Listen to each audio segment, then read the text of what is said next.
እሺ ሌላው ወንዶች ጥያቄ እያቀረባችሁ ነው። ትዳር እንፈልጋለን እንዲሁም ደግሞ ያው እዚህ ጽሁፍ እያየሁ ነው። አንዳንድ ወንድሞች ጥያቄ እያቀረቡ ነው። ጥያቄዎቻችሁ ደግሞ መልስ የሚኖረው እናንተም የቀረበውን መስፈርት ማሟላት ነው። ዝም ብሎ እንዲሁ እኔም ትዳር እፈልጋለሁ ብሎ መጻፍ ሳይሆን መስፈርቱን ማሟላት ያስፈልጋል። አሁን ሁለት ወንዶች በስልክ መምህር ትዳር እንፈልጋለን ብለዋል። በላይቭም እንዲሁም ደግሞ በቮይስም በኮሜንትም አድርገው ልከዋል። ግን ከእህቶች ጋር ሳገናኛቸው ምናልባት መምህር ተስፋዬ እንደዚህ ያደርጋል ተብሎ ስለሚነገር መተው ገብቶ ነው ብዬ ማስቡ እንጂ ትምህርት የሚያዳምጡ ተማሪዎቼ ናቸው ብዬ አላስብም። እና መምህር ሳያት ደስ አላለችኝም ምናምን አይነት ነገር አለና እንደዚህ አይነት ሰው እኛ ጉባኤ ላይ አለ ብዬ አላስብም። እና ራስህን ግለጥ፣ ምንድነው የምታወራው? ማን ይላከህ እኛ ዩቲዩብ ቻናል ላይ ብዬ ስለው ተልኬ ነው እህቴ ነች መምህር ተስፋዬ ያጋባሃል ብላ ፕሮግራምህን የምከታተለውና ሚስት እየመረጥኩ ነው አለኝ። አያችሁ፣ እንደዚህ የሚያስቡ ሰዎችም አሉ። በጣም ከባድ ነው። ስለዚህ እባካችሁን ወንዶች ይሄ ትዳር የምንገናኝበት የትዳር ማገናኛ ዩቲዩብ ሳይሆን በመንፈስ ያወጣን ጠንካራዎች ሆነን እግዚአብሔርን የምንጠይቅበት ሚዲያ ነው። ስለዚህ ብትችሉ እግዚአብሔር እንዲሰጣችሁ የምትፈልጉ ከሆነ እግዚአብሔር የሚሰጣችሁን ነገር ተቀበሉ። ከዛ ደግሞ የሚሆነውን ማየት ነው እና ማንም ሰው እንዲከፋውም አልፈልግም። ከዛም ደግሞ ምድራዊ በሆነ ሀሳብ ደግሞ ደስ እንዲለውም አልፈልግም። ምክንያቱም ምድራዊ በሆነ ሀሳብ ደስ እንዲለው የሰውን ፍላጎት ለማሟላት ያን ያክል ርቀት መሄድ አያስፈልግም። ሀብታሞችም ሚስት እንፈልጋለን ብለው የሚደውሉበት አማራጭም አለ። እሱ ደግሞ ጭራሽ እንዳታስቡት፣ እንዳትደውሉ። በሀብት በንብረት ውስጥ በገንዘብ ውስጥ ያሉ ሰዎች ልክ ዓለማዊ ቦታ ላይ ናይት ክለብ ቦታ ላይ እንደለመዱት መተው እዚህ ለመምረጥ ይሞክራሉ። እና አንተ እንደፈለክ ጨፍረ ስትመጣ ቤት እየሰገደች የምትጠብቅ እየጸለየች የምትጠብቅ ሚስት ፈልገህ ከሆነ የለም፣ መለወጥ የምትፈልግ ከሆነ ብቻ ነው ያለው። እና እባካችሁን እህቶች ወይም እናቶች፣ ውጭ ሀገር ያላችሁ ቤተሰቦች እዚህ ያሉትን ቤተሰቦቻችሁን ከመምህር ተስፋዬ ጋር ሄድና ተገናኝ፣ ያገኝህ፣ አውሩ ብላችሁ ስትልኳቸው የሚመጡበትን አቅጣጫ መጀመሪያ ያሳዩአቸው። ትምህርቱን እንዲያዳምጡ ጋብዛችሁ ነው ጋር መላክ። አለበለዚያ ዝም ብሎ መዳረቅ ነው የሚሆነው። የልብ ካውያ ነው የሚሆነው። ታድርቅ ይሆኑብኛል። እና ጭራሽ የማያቆኝም ሰዎች አሉ። እከፍልሃለሁ እኮ ምን ችግር አለው? በቃ እህቴ እኮ ልካኝ ነው እኮ ምናምን ይላሉ። ትከፍለኛለህ? እኔ ደግሞ ክፍያ ተቀብዬ አላውቅም። እና እባካችሁን በገንዘባችሁ የምታስቡ ጭንቅላታችሁ ኪሳችሁ ውስጥ ያለ ከኪሳችሁ ውስጥ ጭንቅላታችሁን አውጡና እዚህ ላይ ራሳችሁ ላርጉት እና ከዛ ማሰብ እንጀምር ብዬ እላለሁ። ገና ከመጀመሪያ በፊት ማለት ነው። አንድም ትዳር በገንዘብ ተገናኝቶ አያውቅም። ምንም ትዳር እና በገንዘባችሁ የምትመጡ ሰዎች እዛው ቤታችሁ ብትቀሩ ይሻላል።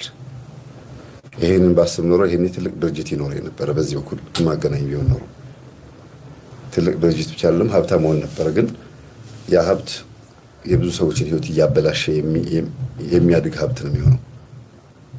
ይሄ ደግሞ እስከዛሬ ካገባኋቸው ውስጥ ተፋተውብኝ የማያውቁት መሰረታዊ የሆነ ትምህርትና ወሳኝ የሆነ አካሄድ ስለሚሄድ ነው። ስለዚህ ወንድሞቻችሁንና ቤተሰቦቻችሁን ሂድ እስቲ መምህር ተስፋዬ ጋር ብላችሁ ስትልኩ መጀመሪያ ትምህርት እንዲያዳምጡ አድርጉ። የትዳር ኤጀንሲ እኔ የትዳር ኤጀንሲ አይደለሁም፣ ግን ስለ ትዳር በቂ የሆነ መረጃ ማስተማር እችላለሁ። እሱን ማስተምረው ደግሞ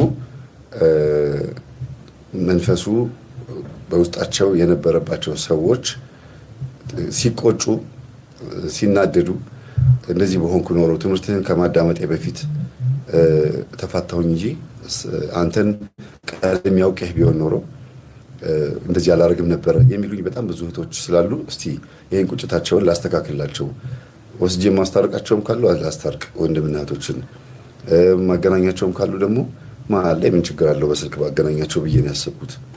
እና በቅርቤም በአጠገቤም ያላችሁ ሰዎች ለምን ይሄን ነገር ወደ ቢዝነስ አትቀይረውም ብላችሁ የምታስቡ ሰዎች ፕሊዝ እረፉ። ደግሜ ነው የምናገረው፣ እረፉ። ይሄ እግዚአብሔር የጎበኘው ጉባኤያችን ነው። የትኛውም ፕሮግራም ላይ በዚህ ልኩ መሆን የለበትም ብዬ አስባለሁ። እሺ በጸሎት እንክፈት። በስመ አብ ወወልድ ወመንፈስ ቅዱስ አሐዱ አምላክ አሜን። አቤቱ ጌታችን አምላካችን መድኃኒታችን ኢየሱስ ክርስቶስ ሆይ በአንድነትና በሶስትነት የምትመሰገን አብ ወልድ መንፈስ ቅዱስ፣ ቅዱስ ኤልሻዳይ፣ ቅዱስ አዶናይ ጸባኦት፣ ኢየሱስ ክርስቶስ መድኃኔዓለም አማኑኤል እግዚአብሔር ሥላሴ፣ ቅዱስ ኤልማስ ያህዌ ይርኤ የተባልክ የምትጠራ አምላካችን ስለ ቅድስት ድንግል ማርያም ብለህ ማረን፣ ይቅር በለን። እንደ ኃጢአታችን ብዛት እንደ በደላችን ክፋት ሳይሆን እንደ ቸርነትህና እንደ አምላክነትህ እንደ ይቅር ባይነትህና እንደ ታጋሽነትህ ይሁንልን፣ አሜን። በቅዱስ ሚካኤል፣ በቅዱስ ገብርኤል፣ በቅዱስ ሩፋኤል፣ በቅዱስ ራጉኤል፣ በቅዱስ ፋኑኤል፣ በቅዱስ ዑራኤል፣ በቅዱስ ሳቁኤል፣ በቅዱስ አፍኒን በ24 ካህናተ ሰማይ በ40ቱ ኪሩብ በ99 ነገደ መላእክት ማረን፣ ይቅር በለን፣ አሜን። በአባታችን በአቡነ ተክለ ሃይማኖት፣ በአቡነ ገብረ መንፈስ ቅዱስ፣ በአቡነ እስትንፋሰ ክርስቶስ፣ በአባ መባጽዮን፣ በአቡነ ዜና ማርቆስ፣ በአቡነ ሀብተ ማርያም፣ በቅዱስ ጊዮርጊስ፣ በቅድስት አርሴማ፣ በቅዱስ ክርስቶስ ሰምራ፣ በእናቶቻችን በአባቶቻችን በጻድቃን በሰማዕታት በነቢያት በሐዋርያት በመናንያን በቆራቢያን በየዋሃን ምእመናን በሕፃናት ማረን፣ ይቅር በለን፣ አሜን። በተወጋው ጎንህ በፈሰሰው ደምህ በአማኑኤል ስምህ እንዲህ እያልን እንጠራሃለን። አባታችን ሆይ በሰማያት የምትኖር ስምህ ይቀደስ፣ መንግስትህም ትምጣ፣ ፈቃድህ በሰማይ እንደሆነች እንዲሁም በምድር ትሁን። የዕለት እንጀራችንን ስጠን ዛሬ፣ በደላችንን ይቅር በለን እኛም የበደሉንን ይቅር እንድንል፣ አቤቱ ወደ ፈተና አታግባን ከክፉ ሁሉ አድነን እንጂ መንግስት ያንተ ናትና ኃይል፣ ክብር፣ ምስጋና ለዘላለም አሜን። እመቤታችን ቅድስት ድንግል ማርያም ሆይ በመልአኩ በቅዱስ ገብርኤል ሰላምታ ሰላም እንልሻለን። በሐሳብሽ ድንግል ነሽ፣ በሥጋሽም ድንግል ነሽ። አሸናፊ እግዚአብሔር እናት ሆይ ሰላምታ ላንቺ ይገባሻል። ከሴቶች ሁሉ ተለይተሽ አንቺ የተባረክሽ ነሽ፣ የማኅፀንሽ ፍሬ የተባረከ ነው። ጸጋን የተመላሽ ቅድስት ሆይ ደስ ይበልሽ፣ እግዚአብሔር ከአንቺ ጋር ነውና ከተወደደው ልጅሽ ከጌታችን ከመድኃኒታችን ከኢየሱስ ክርስቶስ ዘንድ ይቅርታና ምሕረትን ለምኝልን ኃጢአታችን ያስተሰርይልን ዘንድ ለዘላለሙ አሜን።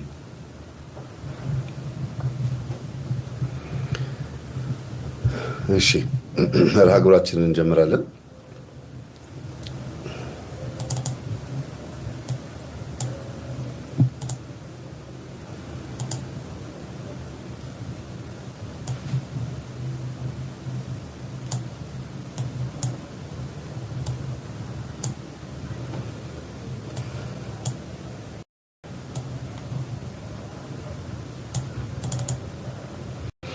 እሺ ስልክ ቁጥር ከስርም አለላችሁ እዚህ ጋርም አለላችሁ፣ መደወል ይቻላል።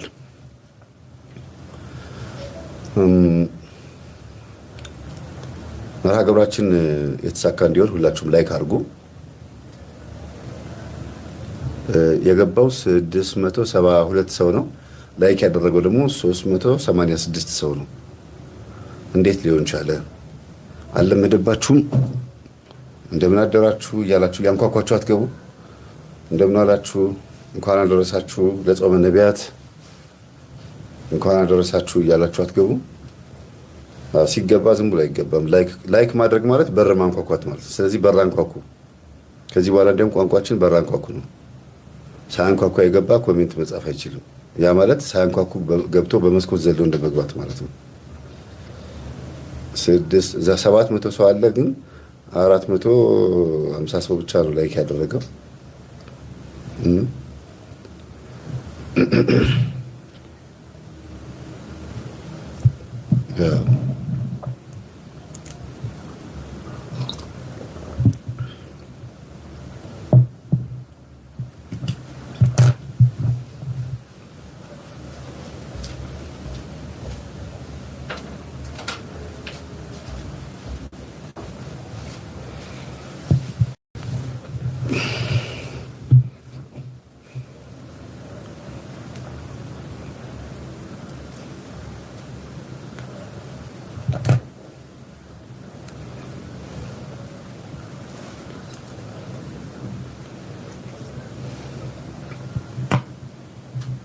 እሺ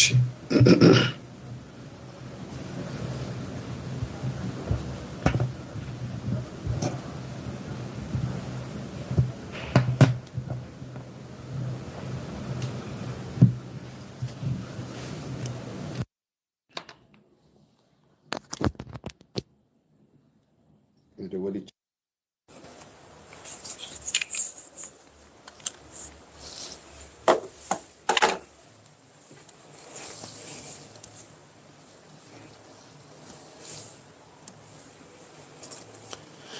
ጾመ ነቢያት የነቢያት ጾም ብዙ ጊዜ በየዓመቱ እንግዲህ በቤተ ክርስቲያን ክርክር ያስነሳል። እንደው ቢቀርስ እያሉ በጣም ይከራከሩበታል። ምን ትላላችሁ እናንተ? እውነት ለህዝቡ አስበው ነው? ጾም በዛበት፣ ኧረ ህዝቡ ኧረ ተው እያሉ ይላሉ። አንዳንዶቹ ደግሞ ምን አደረገ ቢጾም ምን ችግር አለው? እንብላ ከማለት እንጹም ማለት አይሻልም ወይ የሚሉ ደግሞ አሉ። ምን ትላላችሁ?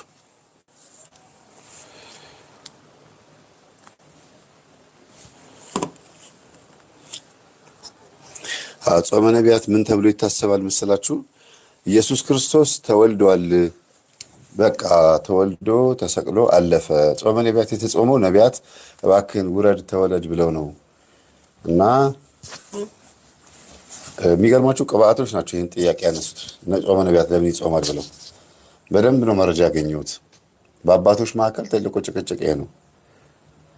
እና ኢየሱስ ክርስቶስ ተወልዷል። ከተወለደ በኋላ ለምንድን ነው እንደገና ውረድ ተወለድ ብለን የምንጸልየው ይላሉ። የነቢያት ጾም በረከት እንዲያድርብን ነው ይላሉ። ደግሞ መጾም የሚፈልጉ እናትና አባቶቻችን ሊቃውንትን በሙሉ ማለት ነው። እናንተ የትኛው ላይ ናቸው ያላችሁት? ኢየሱስ አንዴ ተወልዷል ከዚህ በኋላ ለምን እንጾመዋለን ከሚሉት ውስጥ ናችሁ ወይስ ጾምን ምንም ይሁን ምንም አባቶቻችን ካዘዙት ጾም የወዲት እንኳን እየተጾመ ነው አይደል እንዴ? ጳጉሜ ሙሉ ጳጉሜውን ጾም የወዲት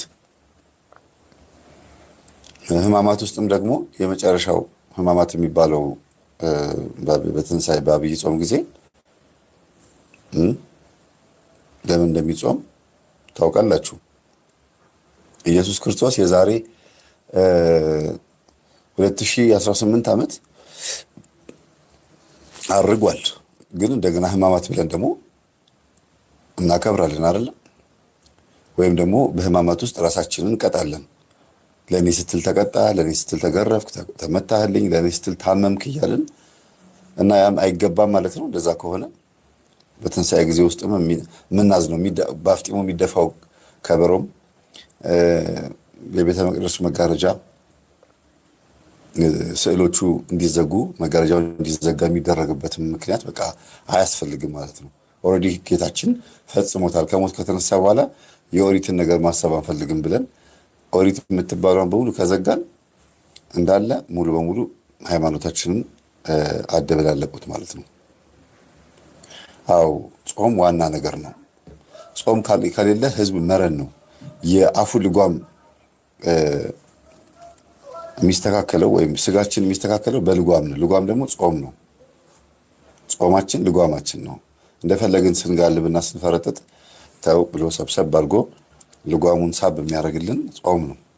የሚገርማችሁ ጾም ሲገባ የሆነ ብርድ የሚል ነገር አለ። ሁሉ ገበያው ምኑም ቅዝቅዝ ይላል፣ ህዝቡም ስክን ይላል።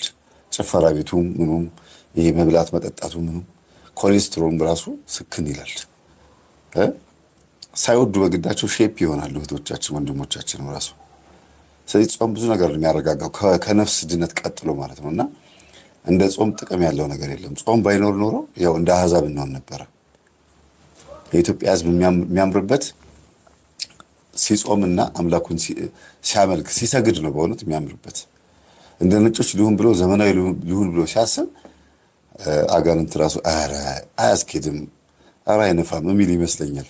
አጋንንት ራሱ አይደለም እኛ ራሳችን አያምርባችሁም ተው ከመጣህ ችግር የለውም ከመጣሽ ማርያም ታምጣሽ እንደሚባለው። እኔ ግን ያው ከመጣችሁ አለቃችሁም የሚል ይመስለኛል። አያምነንማ። እጥፍ ብለን ደግሞ ወደ ጾም ገብተን ደግሞ መከራውን ስለምናሳየው ልክ ኃጢአት ስንሰራ አሁን እኮ ያንሰፈሰፉኝ እኮ ይላል። ልክ አሁን ጠቅልል አጋችሁ ጎረስ አጋችሁ እንትን ይሄ የሚያምር ደስ የሚል ምግብ ማለት ነው። እንዲህ ያርጋችሁ ስትጠቀልሉ የሆነ ሰው ከሩቁ እያያችሁ ነው ያለው እና ያዝ ስትሉ ጊዜ ይላል። ለምን ያ ሰው የሚያጎርሳችሁ ሰውዬ እንደዚህ ብሎ እንደዚህ ማለት ከለመደ ሁልጊዜ እንደዛ ማድረግ ካስለመዳችሁ የሆነ ቀን ላይ ላጉርሳችሁ ሲል አይ አላምንም ነው የምትሉት። ለምን አሁንም ሊሸውደኝ ነው ብላችሁ የምታስቡት። አጋንንትም በዛ ልክ ነው ሰዎችን በተለይ ኢትዮጵያንና ኦርቶዶክሳውያንን ኤርትራውያን አጠቃላይ ኦሪየንታል አብያተ ክርስቲያን ውስጥ ያሉትን ጾመኞች እንደዚህ ነው የሚያያቸው ይመስለኛል። አሁን አውቀው ያንሰፈስፉኛል፣ አገኘው ብዬ ቅልብ ላረጋቸው ስል ደግሞ ያመልጡኛል ይላል። እና ጾም ብዙ ጊዜ ሰይጣን እኛን እንዳያምነን ሙሉ በሙሉ የእሱ እንደሆነን እንዳያረጋግጥ ማድረጊያም ይመስለኛል። ኧረ ጾም ውስጥ ካገኙኝ አይለቁኝም፣ ሲይዙኝ ድንገት ሲያለቅሱ አምላካቸው ፊት ደግሞ ቅጥል ነው የምለው ብሎ ሙሉ በሙሉ አይጠጋንም። ስለዚህ ጾም በጣም ወሳኝ ነገር ነው። በጣም ይሄ ሁለት ልብ የሆኑ ሰዎች፣ የሚያመነቱ ሰዎች እንዴት ብለው እግዚአብሔርን ማምለክ እንዳለባቸው ግራ የተጋቡ ሰዎች ጾም ነው ትንሽ ወደ አምላካቸው የሚያስጠጋቸው ነው የሚያስታርቃቸው። ለምን ወቅቱ ምክንያት ይሆናቸዋል። የሚያስተምር የለም። አሁን የህዳር ሚካኤል ጊዜ የትኛውም ሚካኤል ቤተክርስቲያን የነበራችሁ ሰዎች እስቲ ታዘቡ። ታቦቱ ቆሞ ምን ወንጌል በትክክል ወንጌል እንደው ህዝቡ ያ ሁሉ ጥልቅልቅ ያለ ጠጠር መጣያ እንኳን የሌለበት ጉባኤ ከጥግ እስከ ጥግ ድረስ የሌለበት ጉባኤ ላይ እውነት ያ ሁሉ ህዝብ ነገ ተመልሶ እንዲመጣ የሚያደርግ ስብከት ተሰብኳል። እውነት ተመልሶ በማግስቱ በዛው ሳምንት እንዲመጣ ነው ወይስ እንዳይመጣ የሚያደርግ ስብከት ነው ያለው? ስብከት ስላችሁ ስብከቱ ራሱ ሳይሆን እንደው ልመናው ማለት ነው፣ ታቦት አቆሞ መለመኑ። ስለዚህ ህዝቡ እንደዚህ ግጥም ብሎ ሊቀ መላእክት ቅዱስ ሚካኤልና ሁሉንም ታቦታት ወዶ በዓመታዊ ንግስ ነው ብሎ ሲመጣ እንዲያውም በዛ ሰዓት ልመናውን አቆሞ ምንድነው ማድረግ የነበረባቸው? መሰረታዊ የሆነ ወንጌል 1 2 3 እያሉ ቶሎ እንዲያውም መዘመራኖችን አጣድፎ 3 ጊዜ አሽከርክሮ ከዛ በኋላ ቆም ብሎ ለወንጌል ሰዓት ማስተረፍ እስከ 6 ሰዓት የቅዳሴ ሰዓቱ እስኪስተጓጎል ድረስ ወንጌል መሰበክ ነበረበት። ለምን የአንድ ቀን ህዝብ መምጣትንና መጠለቅለቅን ብቻ አይቶ ለምን ሳንቲም ይለመናል? ለዚህ ነው ህዝቡ ጾም ያስፈልገው። አያችሁ፣ እናንተ ወንጌል ስለማትሰብኩ አባቶቻችን ወንጌል በተገቢው መንገድ ስላላስተማሩ ያቺን አጋጣሚ እስቲ ሄጄ ሊቀ መላኩን እስቲ ዛሬ ዓመታዊ ነው እስቲ ሄጄ ልሳለም ብሎ የመጣውን ሰው እዛው የሚቀርበት ነገር ስላላዘጋጃችሁ ጾም ሲገባ ምክንያት ሆኖት ባለበት ቦታ ሆኖ እስቲ ልጾም ይላል። መዋቅሩ የአባቶቻችን የጥንቶቹ የቀደሙት አባቶቻችን መዋቅር ነው። ያ መዋቅር ባይኖር ኖሮ ይሄ ህዝብ መረን ይሆን ነበር። አሁን ዛሬ እንዳሉት አገልጋዮች እውነት መረን ይሆን ነበር። እንኳን አንጾምም ይቅርብን ተብሎ ጾሙም እንኳን ኖሮም አልተቻለም። በጣም ከባድ ነው አይደል? ስለዚህ ጾም በጣም ወሳኝ ነው። ስለ ጾም ያለኝ አመለካከት ምንም እንኳን በጣም ሰፊ ቢሆንም ግን ይችን ጣል አድርጌ በጾመ ነቢያት ይችን ሀሳብ ጣል አድርጌ ልለፍ። እሺ ደውሉ። አሁን ከፍቼዋለሁ፣ ይዤው ነበር እስካሁን ድረስ። ደውሉ።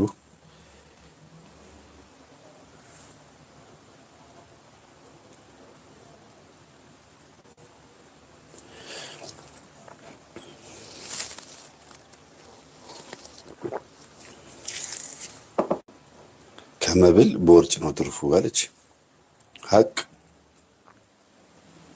ሀቅ ነው። መጾም ያዋጣል።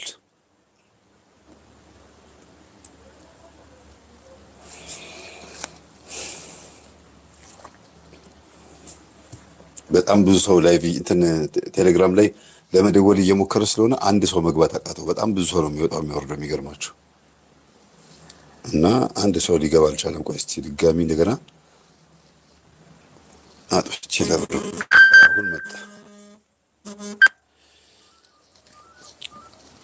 ሄሎ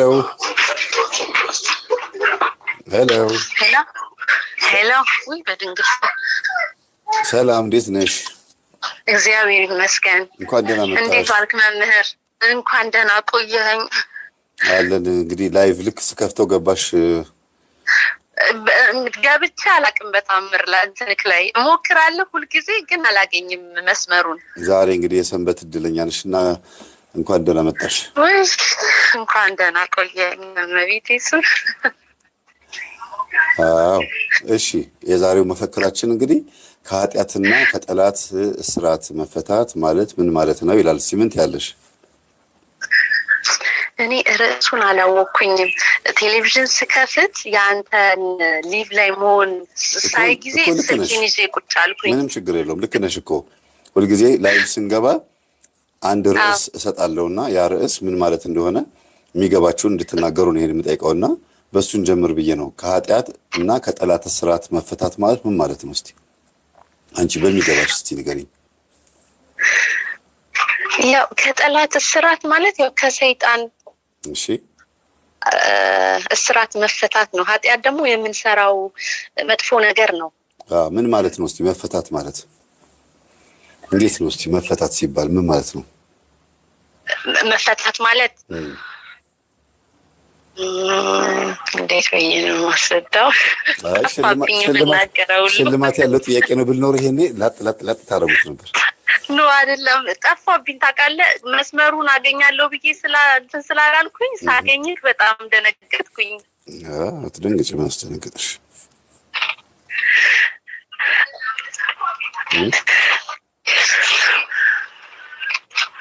ላውራ ትፈልግ ነበር መምህር። ጥያቄው መልሽልኝና ነው የምናወራው። መፈታት በቃ ከእስራት መፈታት ምን ማለት ነው? ሀሳቡን በራስሽ እኮ የምትገልጪልኝ ጥቅስ እኮ ትገልኛለሽ። ከእስራት መፈታት ማለት ያው ካለብን ነገር መውጣት፣ ከኃጢአት መውጣት ይመስለኛል። ከኃጢአት መውጣት ጥሩ። አዎ ከምንሰራው ስራ መቆጠብ። እኔም ያልኩት ከኃጢአትና ከጠላት እስራት መፈታት ምን ማለት ነው ያልኩት። ራስሽ መልሰሽ ከኃጢአት አልሽኝ እኮ እሱ ነው ማለት ከምንሰራው መጥፎ ስራ መውጣት። ስለዚህ ንስሐ አባታችን ጋር ሄደን ንስሐ ከመግባታችን በፊት እኛ ራሳችን ከኃጢአት መቆጠብ አለብን ማለት ነው። አዎ የመጀመሪያው እግዚአብሔር ይፍታ የሚለውን ከካህኑ አፍ ከመስማታችን በፊት እኛ ራሳችን ከዛ ከክፉ ነገር መፋታት አለብን ማለት ነው።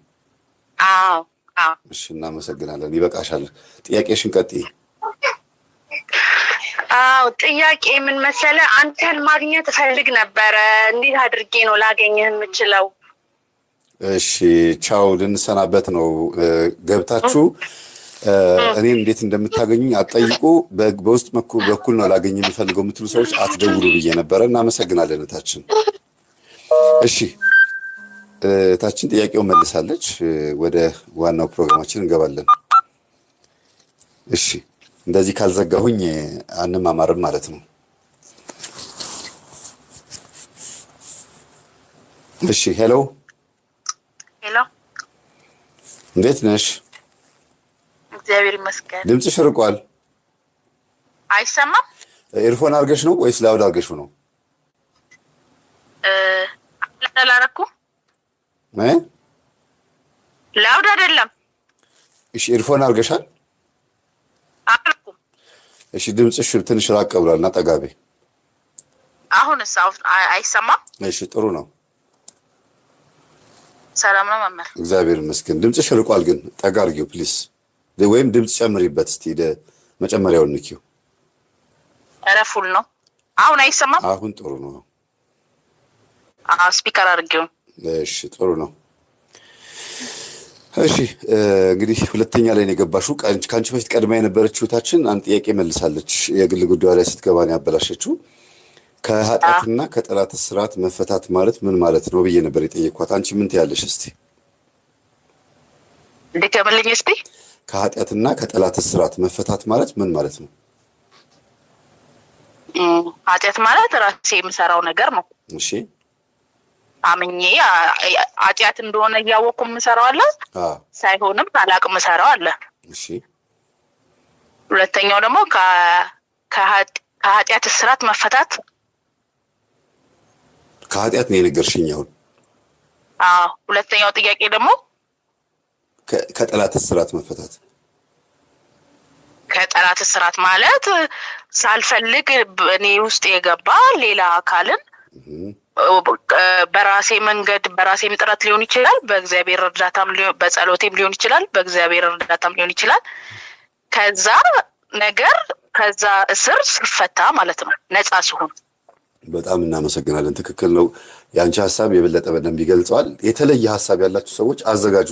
ስትደውሉ ይሄን ጥያቄ እንደምጠይቃችሁ አስባችሁ አዘጋጁ። እሺ አንቺን ጥያቄ ጠይቂኝ። እኔ እንኳን በቃ ሳላስበው ላይቭ መሆንን ስላየው ነው የገባሁት እና ምገባም አልመሰለኝም። ለዛ ነው እኔ በግል ነው የምፈልገው እና ስልክክ ቴሌግራም ላይ ስልክ። እሺ በቃ እንደዚህ ነው፣ ቶሎ መሸኘት ነው። ለምን እንዳልኩኝ ይገባታል። አሁን ለምን እንደዘጋሁባት ትረዳለች። ሄሎ አልተረዳችሁም መሰለኝ፣ ዛሬ አልገባችሁም። ሄሎ እንዴት ነሽ? እንዴት ነህ? እግዚአብሔር ይመስገን ሰላም ነው። እንዴት ነው? መብራን እየጠየቃት ነበር። አዎ ጥሩ ነው። ሁለት እህቶች ከአንቺ በፊት ገብተው ነበረ። አይቻለሁ። ላውድ አድርገሽው ነው እህቴ? ሄሎ ኔትወርክ ቦታ ምረጭ። ቦታ እሺ ላውድ አድርገሽው ነው? አዎ አድርጌው ነበር። አሁን አጥፋሁት። አሁን ጥሩ ነው። አንዳንዱ ስልክ ላውድ ሲሆን አይሰራም፣ አንዳንዱ ደግሞ ላውድ ካልሆነ አይሰራም። እሺ ከአንቺ በፊት ሁለት እህቶች ገብተው ነበረ። ሁለቱም በውስጥ በኩል ላናግር ፈልጌ ነበረ፣ በግል ላናግር ፈልጌ ነበር የሚሉ ሰዎች ስለሆኑ ዘጋሁት። ለምን ይሄ በአደባባይ የምናወራበት መንገድ ነው። ኔትወርክ ግን እያስቸገረን ነው። እንዴት እንደማደርግልሽ አላውቅም። ሰው የሚያስተምር ምን ያለኝ ኔትወርክ ቦታ ምረጭልኝ መጀመሪያ። እሺ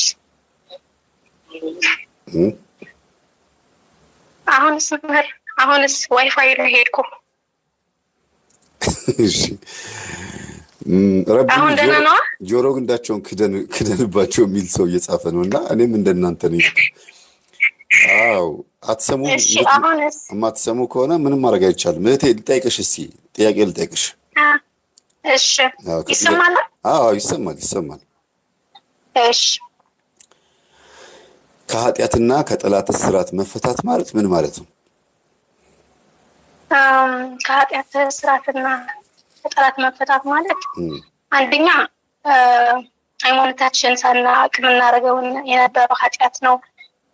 የኃጢአት አይደለም ብለን የምንሰራው የነበረ ስራዎች እነሱ ኃጢአት መሆኑን ከአንተ ትምህርት የሚሆን ከሌላ ተምረን ማወቃችን ከኃጢአታችን መውጣት መሰለኝ። ይሄንን ማለት ነው።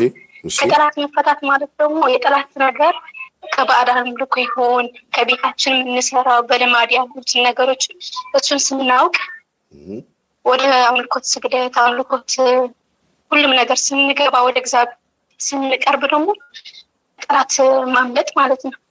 በጣም አመሰግናለሁ። እግዚአብሔር ያክብርልኝ። ትክክል ገልጸሻል፣ በሚገባሽ መንገድ ማለት ነው። እሺ ያንቺ ዛሬ የደወልሽው ለምንድን ነው? እስቲ ዛሬ ሰንበት ነው፣ የጾም ነቢያት ዋዜማ ነው እና ምንድን ነው እስቲ የደወልሽበት ምክንያት? እኔ የደወልኩበት መምህር አንድ የኔና የእናቴ ታሪክ አለ። የእናቴ 13 ዓመት በዱባይ ላይ በስደት የቆየችበት እና እኔ ደግሞ 1 ዓመት 14 ዓመት ደግሞ አልተገናኘንም። እሷ ሀገርሽን እባክሽን ግቢ ብዬ 2 ልጆች ስላሉ ትናንሽ እኔን ያሳደግኳቸው 11 ዓመት ነው ትታኝ ሄደች ከአባቴ ጋር። እሺ ከዛ እነሱ እኔን ያሳደግኩ ትልቅ ወንድም አለኝ፣ ታላቄ ማለት ነው። እሱንም አብረን አደግን ማለት ነው። አባቴ ደግሞ ይሰክራል፣ በጣም ጠጪ ነው። ከዛ በቃ ብዙ መከራ ሳልፌ እያገዝኳት ልጆቹን እያሳደግኩ ነበርኩ። እሷ 13 ዓመት ተቀምጣ እዛ መጀመሪያ ስትሄድ ይዛ የሆነ ቤት ሄዳ ነበርና ሀብታም ቤት ነው፣ ቤተሰብ ነው እዛ ያረፈችበት። መጀመሪያ የተበላሸው የ13 ዓመት የሰራብ መንፈስ ነው። በቃ ብሩ ትልክልኛለች፣ እኔንም ይዘው ወዲያውን አስፌዛ ካደረኩ ሁሉ ነው ብሩ የሚጠፋ። ይሰማታል? አዎ እየሰማኝ ነው። ስለዚህ አሁን የምትነግሪን ያሳለፍሽውን ህይወት ነው እንጂ ጥያቄ አይደለም ማለት ነው። ለዩልኝ ብዬ የምናገረው ይሄንን ነው።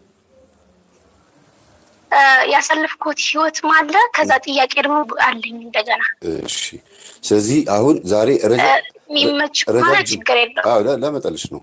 ረጃጅም ገጠመኝ ማቅረብ ይቻላል። አሁን ለምሳሌ ታሪክሽን በትክክል እያንዳንዱ ነገር ሳትደብቂ በደንብ የምትነግሪኝ ከሆነ እና የምንማርበት ታሪክ ከሆነ ጊዜ ልስጥሽ በደንብ። አዎ በትክክል ምንም ነገር አልደብቅም፣ ምንም ነገር ማለት ነው።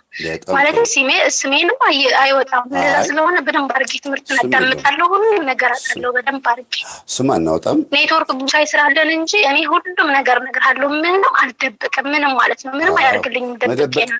ኖ እኔ መደበቅ ስም ማለቴ ነው። ጊዜ ስለምሰጥሽ አይበቃም፣ ሰዓት አይበቃም ብለሽ እንዳታስቀሪ ነው እያልኩ ያሉት እንጂ አንቺ ሌላ እኔ አላስቀርም። እንዲያም በጣም ብዙ ስለሆነ እየቆረጥ ማለቴ አሁን ተደጋጋሚ ያለው ነገሮችንም እሱን እያስተካከልኩ ነው። ትግርኛ ነው የሚችለው፣ ዝሮ አማርኛ ትንሽ ከተባላሽ ይቅርታ አድርጉልኝ።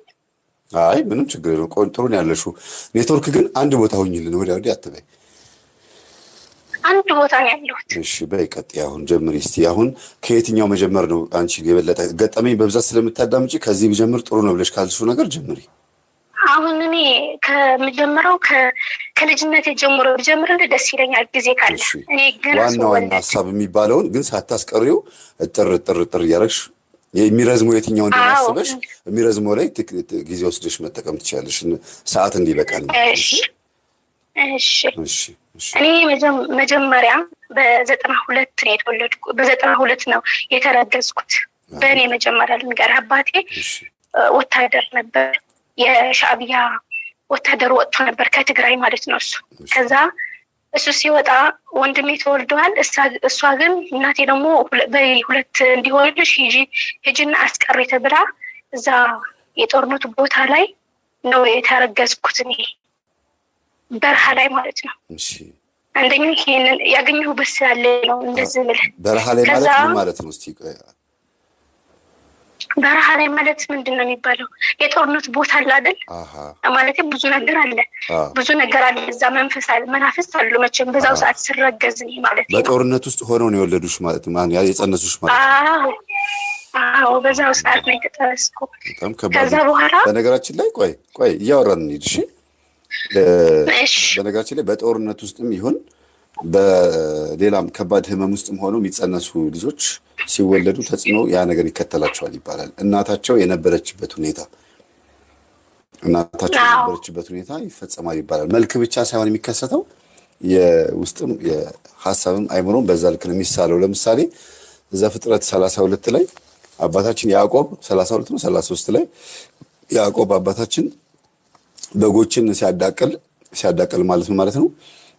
ከዚህ በኋላ የሚወለዱት በዚያ አንድ ዓመት ውስጥ የሚወለዱትን በጎች ለእኔ ስጠኝ ብሎ ለላባ ላጎቱ ሲነግረው እሺ አለውና ነጭ ሴት በጎች መጥተው ውሃ እንዲጠጡ አደረገና ጥቁር በጎች መጥተው እነዛ ሴቶች እንዲገናኟቸው አደረገ ይላል። ከዛ መጥተው እነዛ ነጭ በጎች ውሃ ሲጠጡ ጎንበስ ብለው የሚጠጡበት ውሃ ውስጥ የዛፍ የተላጠ ልጥ የሚባለውን ነገር እያዩ ውሃ ውስጥ ሲጎረጎርባቸው እሱን እያዩ ውሃ ሲጠጡና ሲበሉ ከኋላ ወንድ በግ መጥቶ ሲገናኛቸው ያ የተጎረጎረውን ውሃ ፀሐይ የሚያንጸባርቀውና ልጡን ለመብላት ጎንበስ ቀና ሲሉ ያለውን ጭንቀት በዛ ሰዓት የነበረውን ስሜት ከኋላ መጥቶ ወንድ በግ ሲገናኛት ነቁጣማ ወይም ደግሞ ዥጉርጉር የሆኑ በጎች ተወለዱ ይላል። በአይኗ በጓ እያየች የነበረችውን ነገር ነው ማህፀኗ ላይ የሳለችው። የሚገርማችሁ ነገር ይሄ መጽሐፍ ቅዱስ ላይ ተጽፏል። ስለዚህ አንቺም በበረሃ ውስጥ ከሆነ የተወለድሽው እናትሽ ጦርነት እያየች በመከራ ውስጥ ሆና ከሆነ አንቺን የጸነሰችሽ ያ ነገር ወደ አንቺ የሚጋባ ነገር አለው ብዬ አስባለሁ። እንግዲህ ታሪክሽን ገና ሳትናገሪ ነው ይሄን የምናገረው። አለ ራሄሉ ብለው በጣም ይገርማል። ራሄሉ የደም መንፈስ ማለት ነው። አዎ አሁን ይገባኝ። አሁን ቀጥይ በቃ አሁን በደም ከዛ ተረገዝኩ። እሱ ጦርነት ሄደ። ሰው ደግባ ተመለሰች። ከዛ ከተመለሰች በኋላ እኔ ተወለድኩ። በክርስትና ደግሞ እሱ አገር ያዘ። በአባ አካባቢ አገር እዛ ቦታ ያዘ። ቦታ ሲይዝ ወደዛ ነው ተብለን ሄድን። እዛ አደግን ማለት ነው። እዛ ስንድግ ደግሞ በአባ አካባቢ ያለ ደግሞ ልንገርህ ዋና የዝሙት መንፈስ አለ። ልጆች ሆነን ሁሉም ነገር እናውቃለን። የዝሙት መንፈስ ዋና ያለ ያንን ስወለድ ሄሮ የገባች ሄደ መንፈስና የዝሙት መንፈስም ነው የገባኝ። አባቴ ደግሞ በዛው ሰዓት ዲያቆን ነበር አፍርሶ ከዛ ደግሞ እናቴ የሆነ አላደለ ምንድነው የሚባል ጠንቋይ ምናምን አንድ ሰፈራችን ላይ ነበርና ጠየቀች። አንቺ ባሌ እንዴት ነው ምናምን ብላ ጠይቃ ነበር። ባልሽማ እዚህ ከሆንሽ አያስነው ማለት መኖር አትችይም፣ ሴቶች በጣም ነው የሚፈልጉት፣ በጣም ቆንጆ ነው አባቴ ማለት ነው፣ የእሱ መልክ ማንም አልያዘም። ከዛ እንደዛ አላት እንጀራ አለሽ ከዚህ ሀገር ከወጣሽ ነው እንጂ ከሀገርሽ ከተወለድሽበት ሀገር ከወጣሽ ነው እንጂ እዚህ ምንም አትኖሪም፣ እና ባልሽ ደግሞ ዝም ብሎ ነው የሚሄደው በቃ ምናምን ብላት ነበር። ይሄንን ማለቴ ማመን ምናምን ሳይሆን ዝሮ ዝሮ እኔም አላምንበትም፣ እሷ ግን አመነችበት። ግን ሆነ ጠንቋዩ የተናገረው ነገር ሆነ። በጣም እናቴ በጣም ትዕግስተኛ ናት፣ ጎበዝ ናት። በቃ እናቴ ጎበዝ ናት። ከዛ መስከር ጀመረ። ጥይት ደግሞ አለበት ጭንቅላቱ ላይ። ሴት ላይ ሴተኛ ዳሪ የሆነች ነበረች እዛ ሄዶ እሷ ደግሞ እናቴ ስታወራ በልጅነት የሰማሁት ነው። ዶሮ አርዳ በደሙን ሰርታ ጠንቋይ ቤት የሄደችበት ሰርታ ነው የሰጣችው። በምን አወቀች መሰለህ እናቴ ይሄንን ነገር? ተሞተ ግን ሰክሮ ሴተኛ ለሊት ተነስቶ እየረበሸና አደረ። በጣም ደም ነው በቃ እያስመለሰው ያደረ። ይሄንን አስታውሳለሁ። ከዛ በምን መሰለህ ያቺ ጠንቋይ ሂዳ ያቺ ሴተኛ ዳሪ ፈልጋው እንደዛ አድርጋ የሄደችበት ጠንቋይ እናቴ ደግሞ ሄደች ባሌ ታመዋልና ፈውስልኝ ብላ ማለት ነው። ስትሄድ ይሄን ሰውዬ ነው እንደ ይሄን ሰውዬማ እቺ እንደዚህ ያለች ሴት አለች፣ እሷ ስላደረገችበት እንደገና መመለስ አልችልም አላት። በዚህ ነው የተደረገ አላት። ከዛ በዛው ሰዓት ይገርማል በጣም እንደዛ ሲላት እሷንም ጨነቃት ተወች። ግን ደግሞ እናቴ በዚህ አንጻር ልንገርህ ደግሞ እናቴ የዋህ ናት። ትምህርት እስከ 5ኛ ተምራ ሌላ አልተማረችም። የዋህ ናት። በየዋህነቷ የመጣ ደግሞ ሌላ የሆነ ትንሽ ከእግዚአብሔር ባለማት ምንድን ነው የሚባለው ትንሽ ከእግዚአብሔር ጋር ትንሽ ስስር ነበራት። አሁን ግን አፈረሰች እንደገና። ይህንን ለበኋላ ምነግርህ ያለ። ከዛ ይህንን ሁሉ በተንኮል አታስብም፣ ለሰው ክፉ ነገር አታስብም። አሁን እንደዛ ብላት ለሴቷ አድርግላት፣ ለሴቷ ግደላት ምናምን አላለችም፣ አትልም። እንደዚህ ነገር የለባት። ተመለሰች ተወቹ። ከዛ እየኖርን እኔ ከ6 ዓመት ጀምሮ እስከ ዛሬ አስታውሳለሁ። በጣም ነው የሚገርመኝ ለራሴ። የሆነች ላይቭ ላይ ገብታ እንደዚህ አስታውሳለሁ ስትል እንደኔ ነው ያልኩት። 6 ዓመት እያለሁ ማለት ነው። የሆነ ትንሽ ልጅ ነበር የሰፈራችን ልጅ፣ ከሱ ጋር እየተዳርኩ የሚገርም መዳራት አለ አይደል ወንድም ያየኝ። ከዛ ኦኬ የዝሙት መንፈሱና የደም መንፈሱ እንዴት እንደገባ ልልህ ነው። ኧረ ቆይ በእናትሽ በጣም ጎበዝ ነሽ። አሁን የምታብራሪበት መንገድ በጣም አሪፍ ነው። ያኔ እንግዲህ አባትሽን አነሳሽና ወደ ራስሽ ስትመጪ እንዴት እንዳለፈ እየነገርሽን ያለሽው። አዎ እዚህ ጋር ደግሞ አንድ ወንድሜ ጻፈና ኮሜንቱን አጠፋው። እንዴት ጠንቋይ የተናገረው ተፈጸመ የሚለውን ነገር ጻፈና ምንድነው ይኸውላችሁ፣ አትጠራጠሩ። ኮኮብ ነው። ቆይ ጥያቄ ከጠየቃችሁ በደንብ ጠይቁ። እሺ ከጠየቃችሁ አታጥፉት። ኮሜንት ጻፈና አጠፋው። ይኸውላችሁ ትልቁ ነገር ጠንቋዩ የተናገረው ነገር የተፈጸመው እንደዚህ ይሆናል ብሎ የተናገረው ነገር የተፈጸመው ለምንድን ነው? ሲናገር አስፈጻሚ መንፈስም አብሮ ስለሚልክ ነው። የተናገረውን ሰው የተናገረው ነገር የሚያስፈጽም በዚህ ዓመት በዚህ ወር እንደዚህ ይሆናል ሲል ነው ምናምን ብሎ ሰውየው ከተቀበለ በዛ ወር በዚህ ዓመት እንደዛ ያደርጋል መንፈሱ። ያ ከጠንቋዩ ወደ ሰውየው የሄደው መንፈስ በተባለችው ቀን ያደርጋል። እዚህ ሀገር እንጀራ የለህም ከተባለ እሺ ብሎ ከተቀበለ ይሄ ሰው ኢትዮጵያ ውስጥ አፈር ሆኖ ነው የሚኖረው። ምንም አይቀናው፣ በሄደበት ሁሉ ነገር ይበላሽበታል። ከመጀመሪያውም ጀምሮ ደግሞ ዛሩ ኢትዮጵያ ውስጥ እንዳይቀናውና ወደ ውጭ እንዲወጣ በተለይ የመናፍቅ መንፈስ ከሆነ ይሄ መናፍቅ ስላቸው አጠራጣሪ፣ ሃይማኖቱን የማይወድ የሌላ እምነት ተከታይ የሆነ መንፈስ የገባበት ሰው ከሆነ ከኢትዮጵያ ወይም ካለበት ሀገር ወጥቶ ሌላ ቦታ እንዲሄድ ያደርገዋል። ለምን? ከጸበሉ፣ ከሃይማኖቱ፣ ከቤተክርስቲያኑ ርቆ እንዲሄድ ይፈልጋል። ብን ብሎ እንዲጠፋ ይፈልጋል። ይሄ ወሳኝ ነገር ነው። ይሄው ዛር መንፈስ ጠንቋዩ ይሄን ዛር መንፈስ ካናገረው እኔ ከዚህ ሀገር እንዲወጣልኝ ነው የምፈልገው ብሎ ካናገረው አንተ እጣ ፈንታ እዚህ ሀገር አይደለም ብሎ ሊነግረው ይችላል። ቀጥሎ ደግሞ ራሱ ጠንቋዩ ደግሞ እንዲወጣ ከፈለገና ከወጣ ይሄ ሰውዬ ውጭ ሀገር ከሄደ ገንዘብ ይልክልኛል ብሎ የሚያስብ ከሆነ ወደ ውጭ ሀገር ብን አድርጎ የሚያጠፋ ግን በዚህ ነገር በጥንቆላው ስኬታማ የሚያደርግ መንፈስ ይልክበትና ኢትዮጵያ ውስጥ አይሳካ መቼም ቢሆን አይሳካልም ከወጣህ ነው የሚሳካል ይሏል። ልክ ከኢትዮጵያ ሲወጣ በኃጢአትን መንገድ ይሁን በምንም መንገድ ይሳካለታል። ከዛስ ገንዘብ የሚልከው ለማን ነው? ላሳካለት ሰውዬ ነው ማለት ነው። እና ብዙ ጊዜ ጠንቋይ የተናገረው ወይም የሆነ መጥፎ የሆኑ ሰዎች እግዚአብሔራዊ ያልሆነ መንገድ መለኮታዊ አምላካዊ ያልሆነው መንገድ የማይከተሉ ሰዎች የተናገሩት ንግግር የሚከናወነው በምንድን ነው? አከናዋኝ መንፈስ ወይም ጉዳይ አስፈጻሚ አብሮ ስለሚላክ ነው ማለት ነው። ይሄ ነው። እሺ እህታችን ቀጥይ። ከዛ እንደዚህ 6 ዓመት አይደለም እዛው ሰዓት አንደኛ ክላስ ገብቻለሁ። መጨረሻ አካባቢ ነበር እየጨረስን ነበር እና የሆነ የሰፈራችን ልጅ አለ ከሱ ጋር መዳራት በቃ እኔ ተኝቼ ከላይ ሆኖ እየተራራን ማለት ነው። ወንድሜ አያየንም ከላይ ነበር እሱ ከታች ነበረ። ወንድሜ ከልጆች ጋር ኳስ እየተጫወተ ነበርና ሲወጣ ወደ ላይ መጀመሪያ ቁጭ ያለ ነው የመሰለው ልጁ።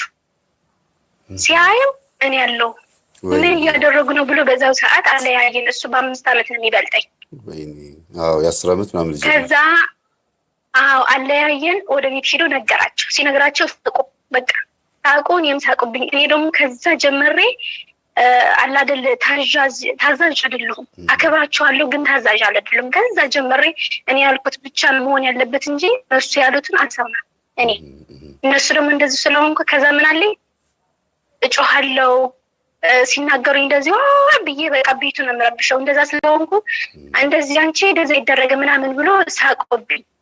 ወንድሜ ትነግራቸው ማለት ነው። አለፈ። ከዛ ይሄንን ነገር አለፈ። ከዛ ምን አለኝ ከልጅነት ጀምሮ ደግሞ ዓመት በዓል ሲሆን ደሜን ይፈሳል፣ ይወድቃለሁ። ሁሉ ጊዜ ጭንቅላት ይሰበራለሁ። ንስር ምናምን የለብኝም። ደም መፍሰስ ግን ከልጅነት ጀምሮ እንደዛ ነው። ከዛ እናቴ ምን ታረጋለች? ምን ትለኛለች? ሁሉ ጊዜ እሷን አረብ ሀገር ከመጣች በኋላ ደግሞ ሁሉ ጊዜ ምን ትለኛለች? ስሚኝ ዓመት በዓል ሲሆን ሌሊት 9 ሰዓት ከቅዳሴ ካለቀ በኋላ እንደ ፋሲካ አድርጌን ዶሮ ገና ማንም ሳይነሳ ቶሎ ብለሽ ብርሃኑ ጠርቅሽና በስላሴስ ዝሮ ችግር የለውም አይዞሽ ወንድምሽ ቀስቅሽውና ከዛ ወዲያውኑ ምን ሆንሽ? የሆነ ነዘረኝ። ከዛ ስላሴስ ማማት ቢስቲ በስመ አብ ወወልድ ወመንፈስ ቅዱስ አሐዱ አምላክ በስመ አብ ወመንፈስ ቅዱስ በስመ አብ ወወልድ ወመንፈስ ቅዱስ በጌታ በኢየሱስ ክርስቶስ ስም አጋንንት የተመታ ይሁን። ላይሽ ላይ የሚያንዣብብ ካለ ጌታችን ኢየሱስ ክርስቶስ እንደው ከዙሪያሽ ያርቅልሽ። አሜን አሜን። ቀጥይ። የለም መንፈሴን አልተነሳም ተነስቶ ስለማያውቅ አሁን የድሮውን እያስታወስሽ ስለሆነ ተናዶ ሊሆን ይችላል።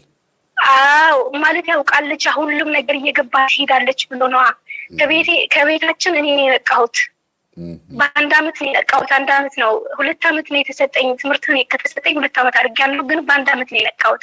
በስነ ስርዓት ምን እንደሆነ የቤታችን ገበና አውቄያለሁ። ምን እንደሆነ እዛ ውስጥ እንደገባ ከዛ ምን አደረገ? የት ነበርኩ? ወንድሜ ሌሊት ተነስቶ እየሮጥኩ ያለሁት እኮ ስለሚጠሩኝ ብዬ ነው። ይቅርታ። ከዛ ሌሊት ተነስተሽ ወዲያውን ዶሮ ስታርጂ በሩ ላይ ነው ማረድ ያለብሽ ትለኛለች። ሁሉ ጊዜ በሩ ላይ ታርድ ነበር እሷ እያለች 11 ዓመት ሄቶችኝ ከ8 ዓመቴ ጀምሮ ግን ሁሉ ስራ ታሳይኛለች። ዶሮ ማረድ እችላለሁ በ10 ዓመቴ ምናምን። ግን ሁሉ ጊዜ በበር እኔ ባህል ይመስለኝ ነበር በር ላይ ነው የሚታረደው። ደሙ ሊፈስና ተሰርቶ ካለቀ በኋላ ይታጠባል። ግን ማሮዱ ግን እዛ ነው። ለምን መሰለህ? ትቀድመዋለች። እኔ ወዲያው ነው የምሰበረው፣ ወዲያው ነው የምወድቀው፣ ወዲያው ነው የምደማው። በቃ ቀን በቀን ዓመት በዓል በመጣ ገና እሷ ቀድማ የሆነ ነገር ካልሰራች እኔ ደግሞ ካልሰራች ደም ካልፈሰሰ እኔ ደግሞ ደሜን ይፈሳል ማለት ነው። በግንባሬ ነው ሁሉ ጊዜ የተከለው። ደሜን እንደ ጉድ ነው የሚፈሰው። የሆነ ከዛ በዛው ደግሞ በዛው ላይ ያዘልህ የሆነ ቦታ ሂዳ ነበር እህቴ ታናሽ እህቴ የሆነ ገዝቶ ያመጣበት ነበር። ምንም የለበትም እሱ ማለት ገዝቶ ያመጣበት ምንድን ነው የሚባለው? ምን ያመጣበት? ደብተራ፣ እንደ ደብተራ በለው እንደ ከዛ ከአባቴ ጋር የተማረ ዲያቆን ነበርና ገዝቶ አውጥቶ እሱ በእኛ ነው የመኮረው። ለታናሽ እህት የመኮራት ምኑን የመከረው? ታናሽ ማለት ነው። ድግምት ነዋ። በስመ አብ። መለማመጃ አደረጋችሁ? ጭራሽ መለማመጃ አደረጋት። ጎረቤታችን ነው። ከዛም እና አባቴ አያቴ እንዳት ነበር ለእናቴ መሰለ ውሃ አለም ወጥ ማር ካሉ ልጆችሽ እንዳስተጪ ጠዋት ተነስተው እንደዛ ካሉ ድንገት ካሉ እንዳስተጪ ይላት ነበር። ቤታችን ደግሞ ማርም አለ ወተትም አለ፣ እንደፈለግን እንበላ እንደፈለግን እንጠጣለን። ይሄንን ስለምታቀሱ አሁን በዛው ሰዓት ተሳስታ ነበር። እንደ ሁሉ ጊዜም እንደምንበላ መስማት ማለት ጠዋት ተነስታ በቃ ምን ልበልህ አይኗን ፈጠጠ ማርና ወተት አለች። ታናሽ ማለት ነው። ወዲያውን እዛ ስትል ጨነቃትና አስታወሰች። ስታስታውስ ይዘናት ሄድን። የባህል ሕክምና የሚባል አለ እዛ ሁላችን ተያይዘን ሶስታችን ስንሄድ ከዛ እናቴ ርጉዝ ነበረች። 7 ወር ምናምን ነበር ማለት ነው። 5ኛ ሊወለድልን ነበር። ወንድ ነበር። የሚገርም በጣም ማለት በቃ ይሆናል አይደል? አሁን ስትስበው በዛው ሰዓት ብነቃ ኑሮ ምናምን እንምለውና ከዛ ስንሄድ እንደዚህ እኮ አለችኝ። ጠንቆኝ ያመጣኋት ስላት አይ እሷንማ ምንም ማለት አይደለም እንኳን አሳለፍሽው እንኳን አልሰጠሻት፣ ግን አንቺ ጋር ግን ልጁ ሙተዋል ሆድሽ ላይ አላት። ከዛ ደግሞ ለኔ አየኝ። ለኔ ሲያየኝ ደግሞ እቺ ልጅ ደግሞ ስትወልድ አጠገብሽ አድርገሽ በስነ ስርዓት ጸበል እየተጠመቀች መውለድ አለባት እንጂ ስትወልድ ደግሞ ችግር እንዳይመጣባት በጣም ስትወልድ ወይ መሞት ምናምን እንደዛ ነገር ናት። ልጅሽን ደግሞ በስነ ስርዓት ብሎ ለኔ ነገራት። መንፈሱ እንዳለፈ አወቀ ማለት ነው እኮ። አዎ። ከዛ ግን ማን ነው ነገሩ? ደብተራ ነው ማለት ነው። ደብተራ ነው። አዎ እኮ እግዚአብሔር ነው እኮ። አሁን ይኸውልሽ የፈለገ እኮ ደብተራ ነው ልክ እንደ በለዓም ማለት ነው። አፉን ከፍቶ ነው ያናገረው ማለት ነው። አይሽ አሁን ለምን መሰለ አሁን ይሄንን ነገር ያመልኩበት ለትንሽ እህቴ ነው ሄደ። ይሄን ከዛ ለእናቴ ነገራት። ከዛ ለኔ ደግሞ ስትወልድ እንዳትሞት አንቺ የሌለሽበት እንዳትወልድ ብላት ነበር። ከዛ እሷ ደግሞ አረብ ሀገር ስላልነበረች አሁን ፍቅረኛ ነበረኝ እንዳትወልጂ እንዳታርግጂ እያለች ነው የምትናገረኝ ሁሉ ጊዜ ማለት ነው። እንዳትወልጂ እንዳታርግጂ ያለችሽ አፋውጥታ እኔ ስኖር ነው መውለድ ያለብሽ የምትለው። ይሄን መንፈሳዊ እንኳን አውቃ ማለት ነው። በጣም ነው የምትፈራው። በጣም ነው የነገራት። እንደ በዛው ሰዓት እኔ አላስታውስም ትንሽ ስለሆንኩ 12 ዓመቴ ምናምን ነው ያለሁት። 11 ዓመቴ ስትሄድ አካባቢ ነው። ከዛ መጨረሻው ከዛ ምዕራብ ሀገር ያልኩ ወደ ሀገራችን ወደ ሰሜን ልንሄድ ደግሞ በምን ሄድን? ከዛ ሁሉ ነገር ይሄን የተፈጠረ ብዙ ነገር እየተፈጠረ ነበር። በቃ የቤት አባቴ እየተከረ ምናምን ይረብሽ ነበር። ግን ሀብታም ነበረን። እዛ ምግብ ቤቱ ምንም ሁለት ቦታ ቤት ነበረን። ምን አረጉ? ይቀንባት ነበር። እናቴ ሁሉም ነገር ትሰራ ነበር። ከዛ አንዱ ቤቱ አቃጠሉብን፣ ምግብ ቤቱን ማለት ነው። ይሄን አቃጠሉብን። በቃ እሱን ተወቹ። ከዛ እኔ ደግሞ ማለቴ በደንብ አድርጎ የዝሙት መንፈስ ያገኘ ደግሞ በምን መሰለ ድምሃ የሚባሉት አሉ ከሱዳን የመጡት ወታደር። በዛው ሰዓት ድምሃ የሚባሉ ምግብ ቤታችን መጥተው የሚጠጡት የሚበሉት ማለት ነው። ከዛ እነሱ በጣም ይወዱኛል። ቀይ ነኝ፣ ቆንጆ አይደለሁም። እያየሁሽ ነው። ምን ያንስሻል? በጣም ቆንጆ ነሽ። በጣም ቀይ ነኝ በጣም ማለት ነው በልጅነቴ። ከዛ እሱ ይወዱኛል፣ አቅፎ ይወስዱኛል። ከነሱ ጋር እንደፈለኩ በመኪና ይወስዱኛል ማለት ነው። ከዛ ይወስዱኛል ከነሱ ጋር በቃ እንደፈለኩ ነኝ። ማለት ሲሸና ምናምን እነሱ ይጠብቁኛል። ይሄንን ያው ትንሽ እያለሁ ነው ይሄንን ያዩኛል ማለት ነው። ይሄንን አስታወስኩ። የሆነ ቦታ የሆነ ጊዜ ሌላ ወታደሮ ውጊያ መጥቶ ነበር። ነው ውጊያ ሳይሆን እንደዚህ ረብሻ ነገር ሽንት እየተምኩ ነበር። ያስታወስኳት ደግሞ ማስታወሳት። ከዛ ያንን ከድምሃ ከሱዳን የመጡትን አንዱ ይዘው ወጥቶ ነበር የነበረን እየሸው ነበር። ራብሻ ሲመጣ፣ ሩጫ ሲመጣ፣ ተኩስ ሲመጣ ወዲያው አነሳኝ። እሱ እየጠበቀ ነበር እየሸንኩ። ይሄንን አስታወስኩት። አንደኛ ይሄንን ማለት ነው። ከዛ በኋላ ግን ምን ተባለ? አያቴ የአባቴ እናት እኔ እየሞትኩ ስለሆንኩ ልሞት ምናምን አርጄ ስለሆንኩ እና የአባትን ውረስ ብላ ጠራችሁ። ሁላችን ተሰብስበን ሄድን። በቃ ወደ ሰሜን ማለት ነው። ከዛ እዛ ነው እንደና ነገሮች የመጡ። ከዛ ገባን፣ ቤቱ 2 ቦታ ሸጠን ገባን። ወደ ሰሜን ሂደን ብሩ ቤት እንዳይገዛበት ምናምን እሱ እየተከረ እያለ ብሩ ጠፋ በአንድ አመት። ይሄንን 2000 ዓመተ ምህረት ነው። 2001 2002 ደግሞ እንደዛ የሆነ ከ2004 በቃ ባዶ ቀረን፣ መሬት ብቻ ይዘን ቀረን።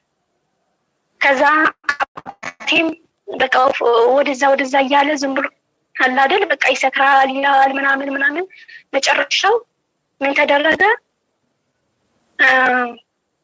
ሄደች እሷ እናቴ ስትሄድ 11 ዓመቴ ነው። ከአባቴና ከ2 ልጆች ያቺ ትንሿ የ1 ዓመት ከምናምን 2 ዓመት ሊሞላት፣ ታናሼ 3 ዓመት ሊሞላው ትታኝ ሄደች። እኔ ደግሞ እነሱ እያሳደግኩ ትምህርቴንም እየተባላሸ ሄደ። ለነሱ ላጥብ ለነሱ ልል ምናምን ማለት ነው። አባቴ ደግሞ እንደ ትልቅ ሴት ለምን ወጡ አልጣፈጥም? በጣም ጎበዝ ናት እናቴ፣ የባላት አያያዝ እሱ ይበላው እኛ እንበላው። የሚገርምህ በስነ ስርዓት ነው የሚሰራው። እንጀራ ስትጋግር አይን ያለበት ፈልጋ ለብቻው የተባለች ለብቻው አድርጋ ሁላችን እኛ የምንበላው ማለት ነው። ለአባቴ ወጥ ሰራ ለብቻው ቆንጆ አድርጋ ሰራለች። ለኛ ደግሞ በቃ እንደፈለግን እኔ ሰራዋለሁ ከፈለጉ ምናምን ነው። ከዛ ምንድነው ወጡ የማይጣፍጥ ምንድነው እንጀራ የተባላሽ። እኔ ደግሞ ቤት ያለኝ ትልቅ ሆኜ አስበው ቤት ስድራያ ቤተሰብ እየመራሁ ግን እቃ መጫወት ፈልጋለሁ። እቃ ስጫወት ደግሞ ይመሽብኛል። ራቱን ደግሞ ሽሮ ምናምን አድርጌ ሰራዋለሁ። እንደዛ ሲሆን እየመጣ ይቀጠቅጠኛል ምናምን። ምን ልበልህ እንደ ሚስት አደረገኝ። ከዛ ይሄን የቻልኩ ትንሽ ልጆቹ ደህና ሲሆኑልኝ ትቼው ጠፋሁ። አጎቴ ላይ ከተማ አለ ከኛ ትንሽ ስለሆነች ከተማ ትልቅ ያለች ማለት ነው። ወደሱ ሄድኩ። ከሱ ጋር 1 ዓመት ሲቀመጥ ደግሞ ምን ሆነብኝ መሰለህ? አያቴ የእናቴ እናት ደግሞ የኔ ባች የሚሆኑ 2 ልጆች አሉ። ከዛ ከገጠር እህቶች ይዘህ ከተማ ወስደ እንዳታስተምር የእህትህ ልጅ ወስደ እንዳስተማርክ እያለች ጨቀጨቀችው፣ አባላሸችው። ከዛ እንደዛ ሲሆን በ1 ዓመቴ ሲመልስኝ አባቴ ጋር አልሄድም አውቃታለሁ።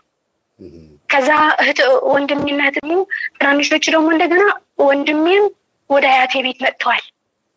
ያቺ አያቴ አሁን ከአጎቴ ቤት ያመጣችኝ ማለት ነው። እኔም እንደዛ ወደ እነሱ ሄድኩ። ይሄንን 9 እና 10 ልማር ነው ማለት ነው። ከዛ አያቶች ብቻ ሁኜ እየተማርኩ 9 እና 10 ተማርኩ። እዛ ስማር ደግሞ እንደገና የባሰ የመጣብኝ ምን ሆናለሁ? እኔ ተቆርቋሪ ነኝ እናቴ ብር ትልካለች ለነሱ አድርገው ማለት ነው። አያት አስበዋል። የእናት የተባላሽ እንጀራ ትሰጣናለች። የሻገተን እንጀራ ለነሱ ጥሩ ይበላሉ። እናቴ የላከችው ልብስ የላከችው እቃ እየተጠቀሙት እኛ ልብስ አትሰጠንም። የእናታችን ልብስ ለሰው ስጦታ ለሰው ተወዳጅ እንድትሆን ስጦታ ነው እየሰጣች። ይህንን እያየሁ ልጆች ትናንሾች ደግሞ እናቴ አስበዋል። እናቴ ደሞዟን ሙሉ ነው የምትልክላቸው። እንደዚህ ከዛ እኛ የገጠር ስራ አንችልም። የገጠር ስራ የማንችል እያለን ማለት ነው ስለማይችሉ እናንተ እንደዚህ ምንድነው የሚባለው እርሻ ላይ ምናምን እንዳይሄዱ እንዳይወድቁብኝ ምናምን ብላ ለእርሻውን የሚያገዝ ትልካለች። እነሱ ግን እያስነሱ ይወስዱናል። እጄን እየተቆረጠ በዛው ሰዓት ደሙን ይብሳል። ደማ በዛው ሰዓት እንደገና እጄን ይቆረጣለሁ። የሆነ ነገር ስሰራ የሆነ ትላትን ሳይ በጣም ደነግጣለሁ፣ ወድቃለሁ፣ ደሜን ይፈሳል። ይሄንን እያልኩ በጣም ብዙ ችግር እዛ 2 ዓመት አሳለፍን። ዝም ብዬ 2 ዓመት ጨረስኩ። ወንድሜንም ትምህርት እሱ እየጨረሰ ነበር። ከዛ ከወንድሜ ጋር እንደገና ከተማ ሄደን ተከራየን ሁለታችን። ከዛ ብሩ ደግሞ ምን ሆነ? የእናቴ ለሁለታችን መክፈል ጀመረች። ወደ ገጠር ትልካለች፣ ወደ ከተማ ትልካለች። በዛው ሲሆን ደግሞ ምንም ብር የላት፣ ባዶ ሆነች። ከዛ በኋላ እኔ ትንሽ እየጎበዝኩ ሲሄድ በዛው መሀል ምን አደረግኩ መሰለ? የቤተሰብ ጫና ምናምን ስላለኝ የሆነ ፍቅረኛ ስትይዝ እሱ ያባብልሃል፣ ጭንቀትህን መከራህን እሱ ይቀበለኛል ምናምን ያባብልኛል በማለት ብዙ ይጠይቁኝ ነበር። አንድ መረጥኩና ከአንዱ ገባሁ። እሱ ደግሞ አላውቀውም ነበር፣ የቡዳ መንፈስ ያለበት ዘር ነው። አላውቅም ነበር። ይሄንን ደግሞ እንደገና እኔ ምንም አይመስለኝም በዛው ሰዓት። ያዡና እህቶች፣ ይሄን የምታዳምጡ ወጣት እህቶች እንደው እስቲ በዚህ አጋጣሚ በእውነት በጣም ብዙ ተመልካች አላችሁ። ቆንጆም ሁኑ ማትሆኑ ሴትነታችሁ በራሱ ዝም ብሎ እንዲሁ በጎረምሳ በወንድ ተመልካችነት በወንድ አይን ውስጥ ነው የምትታዩት እና ብዙ ጠያቂ ያላችሁ። ከዛ ውስጥ መርጣችሁ አንዱን ነው የምትይዙት። ግን ለፈተና ቅርብ ቢሆናችሁ ይመስላችኋል ሁሉም ወንዶች እናንተን በመጠየቃቸው? ወይስ ሴት ስለሆናችሁ ብቻ የምትጠየቁ ይመስላችኋል? ወይስ ወንድ ልጅ ሁሉንም ሴት መጠየቅ ስለሚወድ ነው? ይሄ አጋንንት ስራ ነው? እስቲ ጻፉ ባካችሁ፣ እየጻፋችሁ እስቲ እንየው። እሷ ስትናገር አሁን ምንድን ያለችው? ብዙ የሚጠይቁኝ ወንዶች ነበሩ፣ ከነዛ አንዱ መርጬ ያስኩኝ። ግን የቡዳ መንፈስ ያለባቸው ቤተሰብ ነው። ይሄ ቡዳ ነን ብሎ የሚያስቡ ማለት ነው። አይገርም? እሺ ቀጥይ። ከዛ እንደዛ ያዝኩ። ከሱ ጋር እየቆየሁ ሰው ሲሰማ፣ ቤተሰብ ሲሰማ፣ ቤተሰባችን ጨዋ ነው፣ ጨዋ ልበለ ዝሮ መንፈሱ እንዳለው ነው። ከዛ እነሱ የት ቦታ ገባሽ? የአባቴ ቤተሰብ ሁሉ ጠላኝ፣ የእናቴ ቤተሰብ ሁሉ ጠላኝ። በቃ ሸርሙጣ ነው የምባለው ስሜ። ምን ልበለህ፣ በጣም በቃ እኛ ጋር ቤተሰብ ሁሉ ከቤተሰብ ነው የሚጋባ። በስነ ስርዓት በቤተሰብ መጥቶ ጠያቂ ገብቶ ቤታችን ነው የሚጋቡት እንጂ እኔ ብቻ ነኝ የወጣሁት። በቃ የነቃሁት ማለት እኔ ከተማን ያደግኩት አላቅማ። እነሱ ሁሉ ሰሜን ላይ ያሉት በእናንተ ቤተሰብ እንዳለ በቃ ይሄ በስርዓት ያደጉ ናቸው ነው የምትይው? አዎ፣ እኔ ድንግልናዬን ውጭ ላይ ስለጣልኩ ይህንን አለ። እናቴ ይነገራታል፣ እሷንም ትጠላኛለች። ከዛ አንድ ቀን ስልክ አገኘሁና ስልክ ተገዛልኝ። አንድ ቀን ሁሉም ነገር ነገርኳት። ከዛ ምን አለ አያቴ ምንድን ነው የሚባለው፣ በጣም ነው የምትራገመው። የሆነ ነገር ስናደርግ ድፍት ያድርገህ እንደዚህ ያድርገች። ደግሞ መርገሙ በሌላ በጭንቅላቴ ላይ ያዘነበችው የሆነ እቃ ምናምን መጥቶ እንደገና እናቴ ደግሞ ታርጎ ታረጋለች አልኩ። ታርጎ ይገባል። ከዛ እቃ ደግሞ ነበር። እቃውን ልጆችን ልወስድ በቃ ሳድግ ደህና ስሆን ኮሌጅ ጨረስኩ። ኮሌጅ ጨርስ ልጆቹ እኔ ነው የሚይዛቸው። ከምን በኋላ ራሴ ያሳድጋለሁ፣ እህቶቼ ወንድሜን ራሴን ያሳድጋለሁ ብዬ ስይዝ እቃ የነበር እዛ ቤት የነበረ እቃ ወሰድኩት። ያንን እቃ የበፊቱ እቃችን ደግሞ አባቴ አንድ እየሸጠ አንድ በአንድ እየሸጠ እሱ የሚጠጣበት ሆነ። ከዛ ሁለተኛ እቃ ነው የምናፈራ ያለን አያቴ ቤት እየገባ አንዳንድ እቃ እየገዛን ማለት ነው። ከዛ እቃውን ስወስድ ምን አለችኝ አያቴ መሰለህ፣ እኔ ልጆቹን ይሄንን 2 ዓመት 3 ዓመት ያሳደግኩስ ምንድነው ክፍያዬን አለች። ያ ሁሉ ብር እየገባኝ ነበረ ማለት ነው። ከዛ በዛው ትረግመኛለች። እኔ እቃውን በእልህ በቃ አንዳንድ ጊዜ ገፈትራታለሁ። እኔ ደግሞ ኃይለኛ ነኝ፣ ማንም አልሰማም። ይሄንን ደግሞ እንደገና ኃይለኛ የሚያደርገኝ የነበረ መንፈስም እንኳን ማን እንደሆነ አላውቀውም። ከዛ በጣም ኃይለኛ ነኝ፣ ማንም አልሰማም። ስትሰድበኝ ተመልሼ ሰድባታለሁ። ከዛ ቤተክርስቲያን ማርያም ቤተክርስቲያን ደግሞ አለች። መንገዱ ስወጣ እናቴ እኔ እኮ ምን ላድርግ እስኪ እናቴ እንደዚህ የሆነች፣ ወንድሞቼ የተባላሽ እንጀራ እየበሉ እንደዚህ የሆነ፣ ወንድሜ ታመመ የተባላሽ እንጀራ በመብላት እና እረኛ ሁን እየተባለ ወንድሜ ታናሽ ስኳር በሽተኛ ሆነ። ከዛ በዛው በቃ አይደል እኔ እናደዳለሁ እላለሁ። በጣም በጣም ነው የምትረግመኝ። መጨረሻ ምን አለችኝ፣ ማርያም ቤተክርስቲያን ሂጄ መባ አስገብቼ ሰው እንደማትሆን አድርግልኝ እላታለሁ እና ማርያም አለችኝ። እኔ ደግሞ ማርያም በጣም ነው የማከብራት፣ በጣም ነው የምወዳት፣ በጣም ነው የምትሰማኝ እና ከዛ መብርሃን በቃ ምን ልበልህ አከብራታለሁ። የእናቴ ናት። የእናቴ አባቴ ዝክር የሚደረግበት የነበረ እኔ ያስኩት። ሁላችን በቃ እንዘክራታለን። ወንድሜም ይዘክራል፣ እኔም ይዘክራለሁ፣ እናቴ አባቴ መሆኑም ይዘክራሉ። ከዛ በጣም ነው የምዘክር። ጣላ አድርጌ በስነ ስርዓት አምባሻው እንጀራውን ሰው ለጠርቼ ምናምን ነው ሁሉ ጊዜ ማድረግ ማለት ነው። እና እመብርሃን ምችም ታውቂያለሽ እንደዚህ እየረገመችኝ እያለችኝ ይህን ርግማን ግን ወደ እኔ አታድርሽብኝ እላት ነበር።